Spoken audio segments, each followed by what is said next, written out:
नमस्कार दोस्तों, स्वागत है आपका अपने YouTube channel ocean of knowledge में। तो दोस्तों आज हम पढ़ेंगे डिसीज रिलेटेड विटामिन डेफिशिएंसी। ठीक है, जितनी विटामिन की कमी की वजह से हमें बीमारी होती है उनके रिलेटेड हम क्या करेंगे, आज उसकी महत्वपूर्ण क्वेश्चन करेंगे, उसकी एमसीक्यूज करेंगे जो मैंने आपको बोला था। ठीक है दोस्तों, तो इसके मैं कुछ इंपॉर्टेंट जो लिंक्स है वो डिस्क्रिप्शन में डाल देता हूँ। तो दोस्तों वीडियो जब ख़त्म हो जाता है या वीडियो के बाद जब भी आपका मन करता है आप लिंक्स देख लीजिए करिए, आपके एग्ज़ाम के पॉइंट ऑफ व्यू से वो बहुत ही इंपॉर्टेंट होते हैं। देखिएगा दोस्तों, तो आज हम क्या पढ़ेंगे, विटामिन की कमी से जितने भी प्रॉब्लम्स हम फेस करते हैं वो कौन कौन सी होंगी, उसके महत्वपूर्ण क्वेश्चन, उसके लघु उत्तर करेंगे। ठीक है दोस्तों, बिना वक्त गवाए अब क्या करें, वीडियो को शुरू करते हैं। लेट्स गो दोस्तों।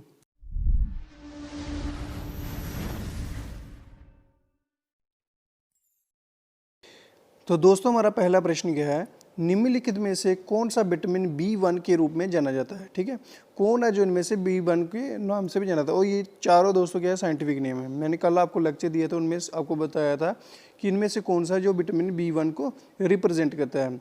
ठीक है दोस्तों, जो एब्जॉर्बिक एसिड है, ठीक है, एब्जॉर्बिक एसिड है दोस्तों, फिर रिबोफ्लेविन है, फिर बायोटीन है, फिर थायामिन है। ठीक है, जो बायोटीन है वो B7 को रिप्रेजेंट करता है। ठीक है, किसको रिप्रेजेंट करता है, ये B7 को। और जो थायामिन रिबोफ्लेविन है, ठीक है, ये किसका करता है, विटामिन B2 को। ठीक है, और जो थायामिन है ये किसको रिप्रेजेंट करता है, ये करता है हमारा B1 को रिप्रेजेंट करता है दोस्तों। तो हमारा सही उत्तर क्या है, थायामिन। क्या है उसका सही हमारा उत्तर, थायामिन। ठीक है, तो थायामिन हमारा सही उत्तर है। हमारा अगला प्रश्न है दोस्तों, रतौंधी किस विटामिन की कमी से होती है। रतौंधी माने कि नाइट ब्लाइंडनेस जो होती है वो किसकी वजह से होती है, वो किसकी वजह से होती है, क्या वो विटामिन ई की वजह से, विटामिन सी की वजह से, विटामिन B12 की वजह से, विटामिन ए की वजह से। जो विटामिन सी की वजह से होती है वो होती है स्कर्वी होती है दोस्तों। विटामिन B12 की वजह से होता है एनीमिया, अनिद्रा। ठीक है दोस्तों, जिसमें आपकी जो ब्लड की मात्रा वो कम हो जाती है, HB की मात्रा कम हो जाती है। ठीक है दोस्तों, तो जो विटामिन ई है ये होता है ब्यूटी के रिलेटेड। ठीक है, स्टेरिलिटी मैंने आपको बताया था कल की किसके रिलेटेड होता है, ये स्टेरिलिटी। तो बचा क्या, विटामिन ए। तो जितने भी जो नेत्र की होती है प्रॉब्लम्स होती है, जो आंखों की प्रॉब्लम होती है वो किसके रिलेटेड आती है, विटामिन ए की, ए में। तो इसका का जो सही उत्तर है कि अगर आपको नाइट ब्लाइंडनेस है कि सूर्य डलने के बाद आपको नहीं दिखता है या किसी बंदे को नहीं दिखता है, तो उसको कौन सी प्रॉब्लम है, किस विटामिन की कमी है, वो उससे प्रॉब्लम है विटामिन ए की कमी है। ठीक है दोस्तों, हमारा अगला प्रश्न है, ज़ेरोफ्थाल्मिया कमी रोग किसकी कमी से होता है। जो ज़ेरोफ्थाल्मिया होता है वो किसके वजह से होता है। ठीक है, किस विटामिन की कमी की वजह से होता है। तो दोस्तों अगर आपने मेरा ये लेक्चर सुना होगा कल वाला, जो मैंने पिछला दिया हुआ था लेक्चर की विटामिन की वजह से कौन कौन सी प्रॉब्लम होती है, मैंने बताया था कि विटामिन B की वजह से कौन सी प्रॉब्लम होती है हमें। ये तो अलग है दोस्तों, विटामिन B की वजह से तो बड़ी प्रॉब्लम होती है, अलग अलग होती है। ठीक है, विटामिन C की वजह से कौन सी होती है, स्कर्वी होती है। विटामिन D की वजह से कौन सी होती है, बोन वगैरह की होती है। ठीक है, किसकी होती है, बोन वगैरह की होती है, यानी कि रिकेट की। ठीक है, रिकेट की प्रॉब्लम इसमें होती है। ठीक है, रिकेट मैंने क्या होता है कि शुष्क बना, हड्डियों का सूख जाना। ठीक है, सूख जाना, उसमें खोखला बना आ जाना। तो बचा क्या है, विटामिन ए। तो विटामिन आपको मैंने बताया था, एक तो होती नाइट ब्लाइंडनेस। ठीक है दोस्तों, और एक दूसरा क्या होता है, तो मैंने बताया था आपको लेक्चर में कि होता है ज़ेरोपैथेलमिया। ठीक है, ज़ेरोपैथेलमिया की वजह से, ज़ेरोपैथेलमिया भी इस विटामिन की कमी की वजह से होता है। ठीक है दोस्तों, हमारा अगला प्रश्न है, मसूड़ों से खून बहना और दांतों का टूटना किस विटामिन की कमी के कारण होता है। तो क्या वो विटामिन ए से होता है, विटामिन सी से होता है, विटामिन बी से होता है, विटामिन डी से होता है। जो विटामिन डी से होता है मैंने पहले बताया वो होता है रिकेट। विटामिन बी तो मल्टीपल होते हैं, उसमें से बड़े सारे होते हैं। तो विटामिन सी से तो क्या होता है हमारा स्कर्वी।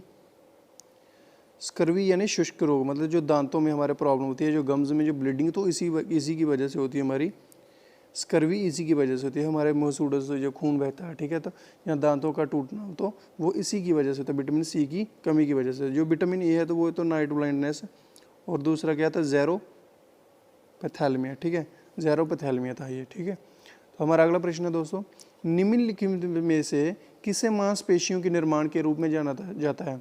तो दोस्तों ये मोस्टली जो जिम हमारे दोस्त करते हैं उनको ये पता होगा, क्या वो विटामिन होता है, फैट होती है, कार्बोहाइड्रेट होते हैं, कार्बोहाइड्रेट से चाहिए होते हैं उनको, या प्रोटीन चाहिए होते हैं। तो ये दोस्तों उनको पता होगा कि उनकी जो बॉडी अगर उनको बढ़ानी है तो किसकी ज़रूरत होती है, सबसे ज़्यादा प्रोटीन की सबसे ज़्यादा ज़रूरत होती है उनको। हमारा अगला प्रश्न है दोस्तों, थायराइड ग्रंथि की खराबी का कारण क्या हो सकता है? जो थायराइड की जो ग्रंथि होती है, जो थायराइड ग्लैंड होता है, ये कहाँ पे होती है? नेक में होती है, अंडर गले के नीचे होती है, ठीक है, गले में होती है ये। इसी किसकी वजह से ये जो हड्डी बाहर निकल आती है जो गले के नीचे, वो किसकी वजह से होती है? क्या वो आयरन की डेफिशिएंसी, आयरन की कमी की वजह से होती है, विटामिन डी की वजह से होती है, या आयोडीन की डेफिशिएंसी की वजह से, या कैल्शियम डेफिशिएंसी? कैल्शियम की डेफिशिएंसी होगी तो वो बोन पे असर डालेगा, ठीक है, बोन्स पे या टीथ पे, कि कितने हमारे दांत है वो स्ट्रांग है, ठीक है। अगर विटामिन डी हुआ तो रिकेट, और अगर आयरन की डेफिशिएंसी तो खून की हमारे में कमी होगी, एचबी की, हीमोग्लोबिन की कमी होगी। तो बचा गया आयोडीन। आयोडीन की डेफिशिएंसी की वजह से हमारे क्या होता है? गोइटर होता है। गोइटर इसी थायराइड की ग्रंथि को क्या बोलते हैं? जो प्रॉब्लम होती है उसका नाम क्या है? गोइटर बोलते हैं उसे। क्या बोलते हैं? गोइटर। हमारा अगला प्रश्न है दोस्तों, निम्नलिखित में से कौन विटामिन B12 का एक समृद्ध स्रोत है? यानी कि जो rich source of vitamin B12 का इनमें से वो कौन सा है? तो ये ऑरेंज है, ये विटामिन सी का है, ठीक है। जितने भी खट्टे फल होते हैं दोस्तों वो विटामिन सी के होते हैं, ठीक है। जो विटामिन, जितने भी खट्टे फल पाए जाते हैं, ठीक है, वो किस में होते हैं? विटामिन सी के रिच सोर्स होते हैं, ठीक है। अब जो एप्पल है ये भी हमारा क्या होता है? विटामिन सी का रिच सोर्स होता है। ये कैश्यू नट है, ये तो मल्टीपल में होता है, ठीक है, सब में आ जाता है ये। और बचा हमारा ये मिल्क, और मिल्क भी ये भी तो हमारा मल्टीपल होता है, लेकिन ये इसमें सबसे बेस्ट होता है, ठीक है। अगर विटामिन B12 की आपको कमी है तो आपको क्या लेना होगा? मिल्क लेना चाहिए, ठीक है दोस्तों।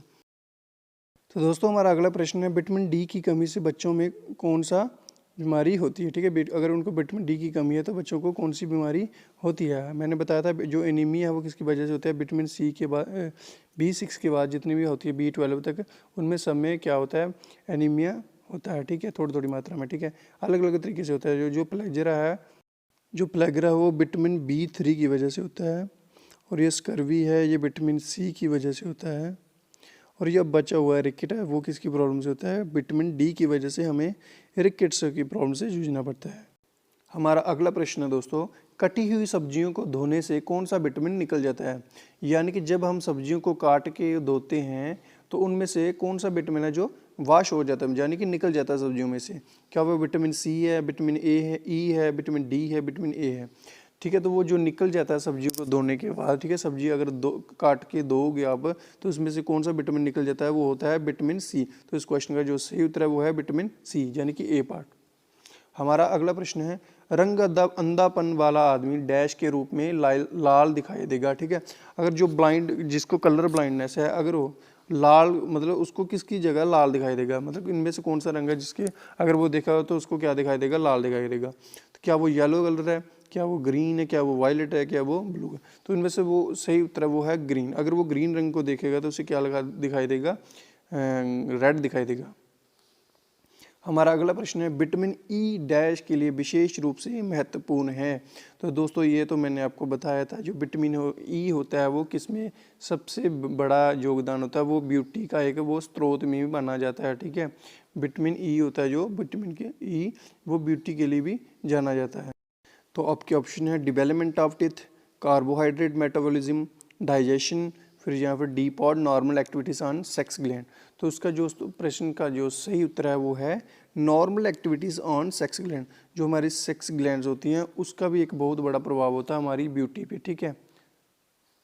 इसको मैं ज़्यादा वो नहीं करूँगा, ठीक है, लेकिन इसका बहुत बड़ा प्रभाव होता है, हमारी ब्यूटी पे असर डालता है, ठीक है। ये हमारा अगला प्रश्न है दोस्तों, अब ये हमारा मैच द कॉलम है, ठीक है। हमारा ए पार्ट क्या है? बेरी बेरी, बी पार्ट है स्किन प्रॉब्लम्स, कार्वी और रिकेट्स। हमारा हमने मैच करना है ये किससे मैच होता है, ठीक है। तो ये बेरी बेरी होता है, क्या वो डेफिशिएंसी B12 की वजह से होता है, डेफिशिएंसी विटामिन डी की वजह से होता है, या डेफिशिएंसी B1 की वजह से, विटामिन सी की वजह से? अगर आपने मेरा कल का लेक्चर सुना होगा या पिछला मेरा जो भी इस पर मैंने इस टॉपिक पर जो लेक्चर बनाया था, अगर मैंने वो आपने पढ़ा होगा तो आपको पता होगा बेरी बेरी किसकी कमी से होता है? विटामिन B1 की कमी से। अगर आपको विटामिन बी की कमी है तो आपको बेरी बेरी रोग से जूझना पड़ेगा। और अगर आपको स्किन की प्रॉब्लम है, ठीक है, अगर आपको क्या है? स्किन की प्रॉब्लम है, ठीक है, तो आपको क्या होगा? विटामिन B2 की कमी है, ठीक है। तो किसकी कमी है? विटामिन B2 की कमी है। हमारा अगला जो है स्कारवी, स्कारवी किसकी वजह से होता है? आपको ये पता है, विटामिन सी की वजह से। अगर विटामिन सी की आपको कमी है तो आपको स्कारवी से गुजरना पड़ेगा, ठीक है, जूझना पड़ेगा। तो ये रिकेट्स है, ये तो आपको पता है कि विटामिन डी की अगर आपको कमी होगी तो आपको स्कारवी से रिकेट से जूझना पड़ेगा, ये प्रॉब्लम आपको हो जाएगी। तो इस प्रश्न का जो सही उत्तर है पहले का क्या है 3, फिर क्या है 1, फिर 4 फिर 2। इसका प्रश्न का जो सही उत्तर है वो है बी पार्ट इसका, ठीक है दोस्तों। हमारा अगला प्रश्न है दोस्तों, एनीमिया डैश की कमी के कारण होता है, ठीक है दोस्तों। आपके प्रश्न है रिबोफ्लेविन, थियासिन, नियासिन एंड फोलिक एसिड। जो रिबोफ्लेविन है दोस्तों, ये किसकी वजह से होता है, इसकी अगर इसको कमी है तो इसको क्या प्रॉब्लम होती है, क्रैक्स ऑफ लिप्स या फिर जो छाले पड़ जाते हैं, वो अल्सर हो जाते हैं, ठीक है। जो थियासिन है वो बेरी की प्रॉब्लम होती है, ठीक है, बेरी की प्रॉब्लम होती है। तो जो हमारा नियासिन है ये इससे क्या होता है, प्लेगरा होता है, क्या होता है, प्लेगरा होता है। और बचा हमारा क्या है, एनीमिया यानी कि अनिद्रा हमारी कैसे होती है, फॉलिक एसिड से। फॉलिक एसिड माने FB9 से, मैंने बोला था B6 से लेके B12 तक है वो सारे एनीमिया के अंदर आते हैं। तो इसमें क्या शूट कर रहा है, फॉलिक एसिड शूट कर रहा है, तो ये B9 को रिप्रेजेंट करता है, ठीक है दोस्तों। तो एनीमिया की जो कारण है इसमें वो क्या है, फॉलिक एसिड। हमारा अगला प्रश्न है, विटामिन B6 की कमी से कौन सी बीमारी होती है। अगर आपको विटामिन B6 की कमी है तो आपको कौन सी बीमारी प्रॉब्लम से जूझना पड़ेगा। पहली बात आपकी बेरी, तो ये है B1 का। स्कर्वी, तो ये है आपकी विटामिन C की। और अगर आपको है रिकेट्स, तो ये है विटामिन D की। और बचा क्या हमारा, एनीमिया है। अगेन वही आ गया हमारा B6 से, मैंने बोला था कि B6 से लेके B12 तक हमें जितनी भी प्रॉब्लम होती है वो अनीमिया के अंदर आती है, ठीक है। B6 से लेके B12 तक जितनी भी प्रॉब्लम होती है वो अनीमिया के अंदर आती है, ठीक है। लेकिन वो थोड़ा थोड़ा उसमें डिफरेंस होता है, ठीक है दोस्तों। हमारा अगला प्रश्न है दोस्तों, रिकेट्स विटामिन D की कमी वाला रोग है। ये तो मैंने आपको कई बार पढ़ा चुका हूँ कि जो रिकेट्स है वो किसकी प्रॉब्लम की वजह, कमी की वजह से होता है, विटामिन D की वजह से होता है, ठीक है।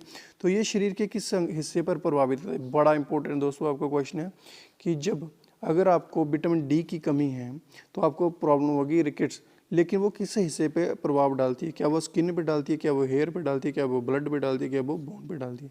तो सबसे ज़्यादा वो प्रभाव, सबसे ज़्यादा मानने क्या मतलब, वो डालती है इसी पे, किस पे प्रभाव डालती है, बोन पे डालती है। वो हड्डियों पे आपकी हड्डियों पे प्रभाव डालती है, ठीक है, हड्डियों पे प्रभाव डालती है। तो दोस्तों ये था हमारा आज का वीडियो। आई होप कि आपको वीडियो पसंद आया। वीडियो को लाइक, कमेंट और शेयर जरूर करें। और थैंक यू दोस्तों, थैंक यू सो मच।